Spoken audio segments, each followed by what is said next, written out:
Exercises following your total hip replacement are an important part of your ongoing recovery.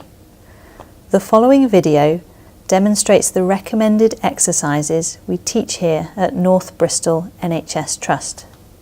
You can start these exercises as soon as you wake up from your anaesthetic, and they can be completed whilst lying or sitting in bed.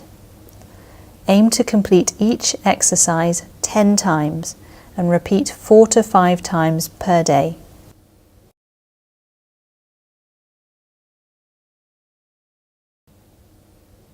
Briskly move your ankles up and down.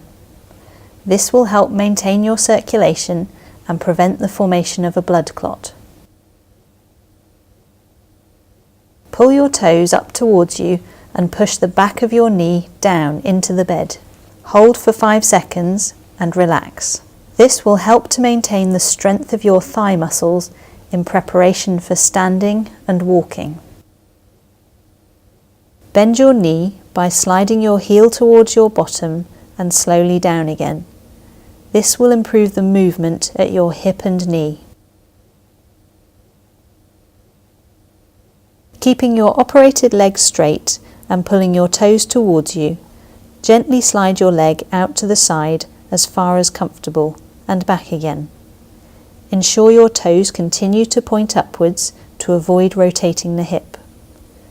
This will help to strengthen the muscles on the outside of your hip. Lie flat on the bed with your knees bent and feet flat. Squeeze your buttock muscles and lift your bottom off the bed. Hold for 5 seconds and slowly lower. This will help to strengthen your tummy muscles and help stabilise your pelvis when walking. All exercises should be reasonably pain-free.